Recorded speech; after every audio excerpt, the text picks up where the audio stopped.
Jenna Dewan Tatum breaks her silence and sends fans a message after announcing her split with Channing. This episode is brought to you by Nitsa, reminding us that if you're texting, you're not driving. Jenna is sharing her gratitude with those fans who have been nothing but supportive. On April 2nd, Jenna and Channing shocked everyone by announcing their separation after almost 9 years of marriage. And while they seem to be one of the strongest romantic couples in Hollywood from the outside, one source revealed that they've been growing apart for a few years, and particularly in this last year. But just because they've grown apart doesn't mean there's any love lost between these two. Their joint statement on their separation read, quote, "We fell deeply in love so many years ago and have had a magical journey together.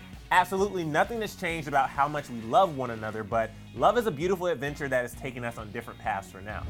They also made sure to clear up any speculation that their breakup was anything other than amicable, adding, quote, "There are no secrets nor salacious events at the root of our decision, just two best friends realizing it's time to take some space and help each other live the most joyous, fulfilled lives as possible." Now, neither Channing nor Jenna has made a comment on the split since the announcement until now. Jenna took to Instagram last night and shared a gorgeous picture of herself walking on the beach in a white turtleneck halter and long flowing skirt, along with the caption, quote, "Thank you guys for all your love you right back."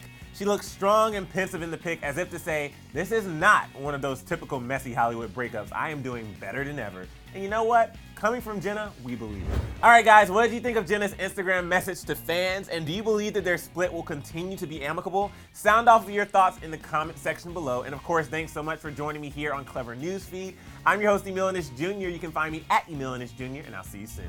Now click to the left to check out all the Gigi Hadid references in Zayn's new music video, and to the right to see why some reports are saying that Khloe's gonna forgive Tristan. This episode is brought to you by Nitsa, reminding us that if you're texting, you're not driving.